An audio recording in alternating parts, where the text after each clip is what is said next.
그 조국혁신당의 황운하 원내대표도 이거 진짜 다시 한번 잘 해가지고 통과시켜서 좀 이 상황을 좀 보여줘야 된다. 우리 힘을 보여줘야 된다. 이제 이런 얘기를 했는데요. 이렇게 되면 조국혁신당, 민주당, 그리고 나머지 뭐 개혁신당 뭐 이런 분들 다 합쳐가지고 결국은 밀어붙이겠다는 얘기지 않습니까?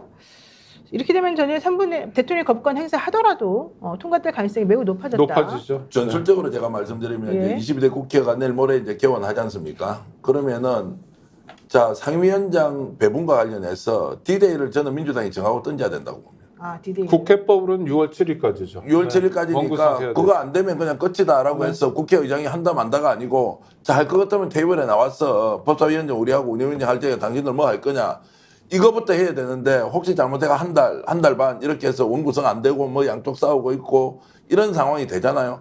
그러면 또 그걸 쳐다보는 국민들이 지쳐버릴 건데 지금은 오히려 그 박찬대 원내대표가 정확하게 원구성 협상하자. D-Day는 일주일이다. 자, 밤을 새든 말든 이야기하자. 민의는 이렇다라고 해서 국민들한테 알려주고 명분을 확보하고 가야 되는데 이거 그냥 자칫 잘못하고 한 달 간다 이러면 난 저는 안 된다고 봅니다. 네. 그러면 장애투쟁을 또 새로 시작해야 되는 거예요? 우리가 또? 아니요. 우리가 장애투쟁에 이제 그렇게 가면은 이제 지금 민주당이 국민들이 바라는 말을 못하면 아까 얘기했죠. 한 사람은 한 끌어내가 박찬대면 어떻고 김개똥이면 어때요? 물론 내가 왜 이렇게 하냐고 따져야 되죠. 그럼요. 자, 국회의장 문제는 이렇게 넘어갔단 말이에요. 네. 이걸 가지고 지금 원구성 협의를 못 해가지고 국회가 진행해야 할 특검 추진을 못하고 국정조사 못하고 다 못하고 자빠져 있는데 이유가 뭐야 하니까 여야 협의가 안 돼요. 그럼 그분 한 분 있잖아요. 김모 의장이라고. 네. 그런 식으로 어떻게 국회 운영을 하냐고요. 어쨌든 그분이 드디어 집에 가시죠 이제 김모 의장님은. 네. 네. 다행입니다. 해외 가지 않을까 싶은데 네. 어쨌든 중요한 건 이 거부권을 이렇게 막무가내로 행사하는데 이거를 이렇게까지 못 막나 참 진짜 신기한 일인데 개헌을 논의하려면 이 거부권에 대한 얘기를 분명히 하고 넘어가야 되거든요. 그러니까 대통령이 그렇게 하잖아요. 그리고 지금 자 여당 의원들한테 자 거부권을 활용하라 그러잖아요. 이거는 네. 원래 거부권의 제도도 아니고 정작 뭐 박사가 더 잘 아시겠지만 자 이 상황에서 그러면 야당이 어떻게 해요? 거부권 행사를 전제로 밀어붙이고 가서 어쨌든 승부를 봐야 되는 거예요.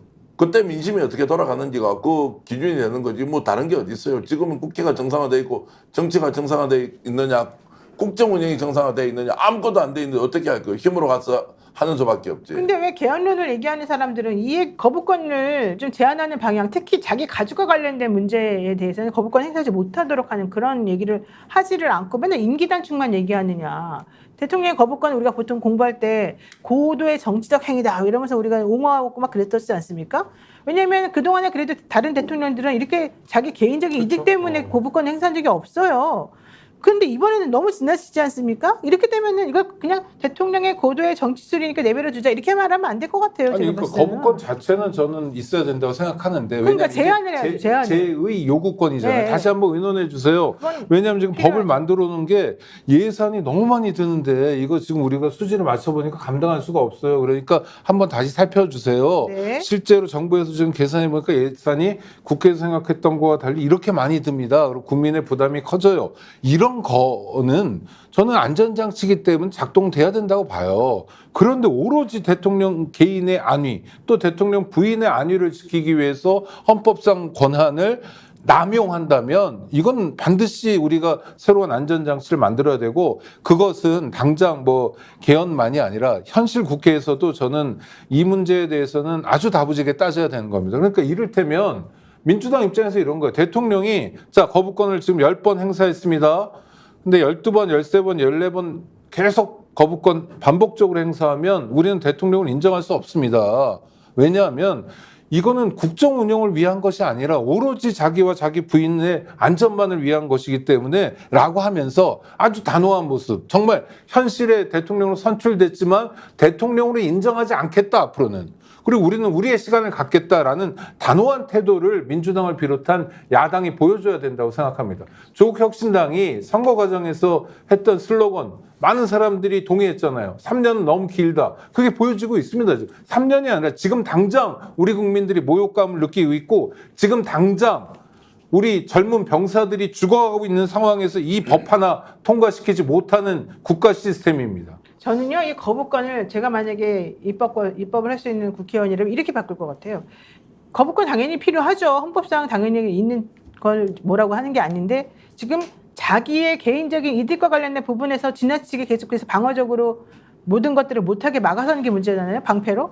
그러니까 대통령이 친인척 비리, 자신을 포함한 친인척 비리와 관련된 특검에 대해서 계속해서 거부권 행사하게 되면 이건 탄핵 요건이다. 아예 그렇게 좀 써주는 거죠, 네, 차라리. 네, 좋습니다. 그런 식으로 네. 바꿔주는 게 나은 거 아니에요? 근데 또 친인척 비리뿐만 아니라 지금 윤석열 대통령은 친인척 자신을 비리 포함한 관련뿐만 아니라 다른 법안도 다 거부권을 너무 많이 행사하고 있잖아요. 거부권 그러니까 남발. 지금 저는 그 거부권 관련된 칼럼 중에 이관호 박사가 쓴 칼럼이 그 표현이 가장 그 와닿았는데, 그러니까 그 소방차가 필요하지 않습니까? 불이 났을 때를 대비해서. 근데 소방차가 있다고 해서 계속 불을 내는 거예요. 소방차 있으니까. 오. 약간 이런 것처럼 거부권을 이렇게 남용하라고 있는 게 아니라 거부권은 정말 필요할 때 브레이크로 쓰라고, 소방차처럼. 근데 아, 소방차 있으니까 괜찮지 하면서 계속 불 내고 있는 이 사람은 어떻게 할 것인가. 잘못된 거잖아요. 그러니까 이거는 그 당연히 수정을 해야 되는 건데, 저는 지금 만약에 이 대통령이 우리가 계속 그 21대 때 거부당한 그 법안들 계속 발의할 거 아닙니까?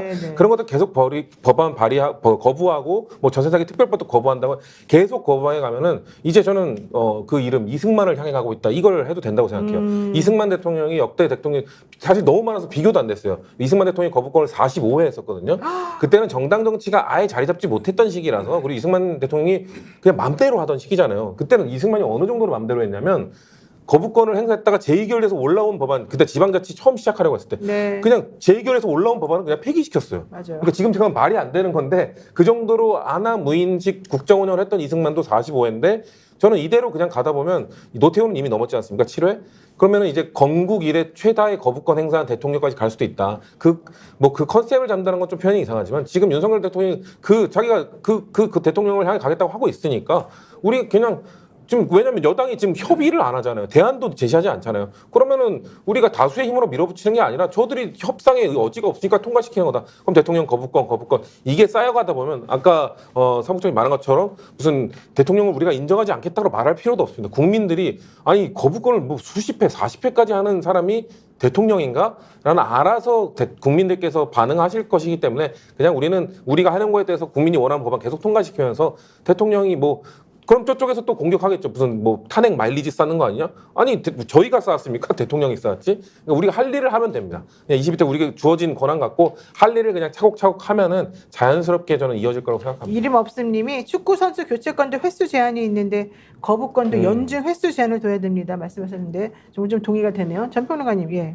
지금 이제 대통령이 국민들이 이렇게 원하는데도 거부권 행사를 할 때 옹호해 준 사람이 어떻게 합니까? 아, 대통령이 그래서 거부권이 있는 거 아니냐 이러지 않습니까?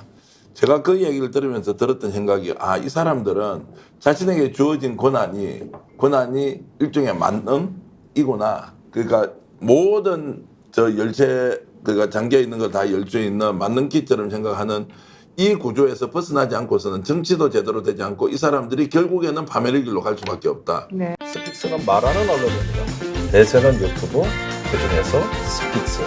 좋아요, 댓글, 구독, 알림 설정. 여러분이 저희를 사랑해 주시고 우리가 여러분을 사랑하는 4가지 방법입니다.